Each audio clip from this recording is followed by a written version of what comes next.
Hey guys, this is Lisa. A lot of you have messaged me about what sex is like the first time, and so that is what I'm going to talk about today. Now, I hate the term losing your virginity because I think it makes sex sound like something that is a loss of some kind and also like it's something that's going to make you impure. It also makes it sound like this thing that once done is going to change your life forever, like you've lost your virginity now, so you're a different person and life is never going to be the same again. But that's not true. Sex isn't that big a deal, and I feel like we make too much of it by casting it in this light of fear and shame and judgment. That said, it's also normal to be nervous about doing something for the first time. It can seem scary, so it helps if you make sure that you're in a situation where you feel comfortable and safe and respected. There's no hurry to do it, and it shouldn't be something that you feel pressured into or are pressuring anyone else into. It is so important that you and your partner both have each other's consent. If you're an adult and you're with someone who you feel happy and safe and comfortable with and you both want to try it out, then you'll know when you're ready. Definitely use a condom.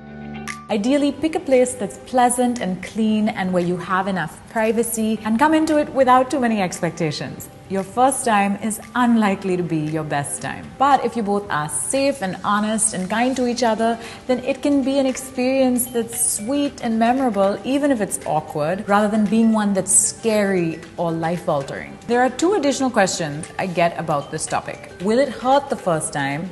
And will you bleed the first time? The answer is different for different people. And to understand this, it's really important to understand how the hymen works. Most women have a sort of half-moon-shaped hymen that only partially covers the vaginal opening. It is a stretchy, elastic tissue, kind of like a scrunchie. But hymens can vary. Some women are even born without a hymen. But some women are born with more hymenal tissue than others, which can result in more pain or difficulty during sex. For example, a hymen may be imperforate, totally covering the vaginal opening, or microperforate, leaving a very small opening, or septate, with a band of tissue dividing the opening. And sometimes a minor surgery is required. However, these hymenal conditions are rare. It doesn't have to hurt the first time. If you go about things slowly and gently and there's enough foreplay and you use lube, things can be pretty pain-free. You don't have to rush into things and don't do anything that hurts. It may even take several attempts at your first time before you actually have your first time.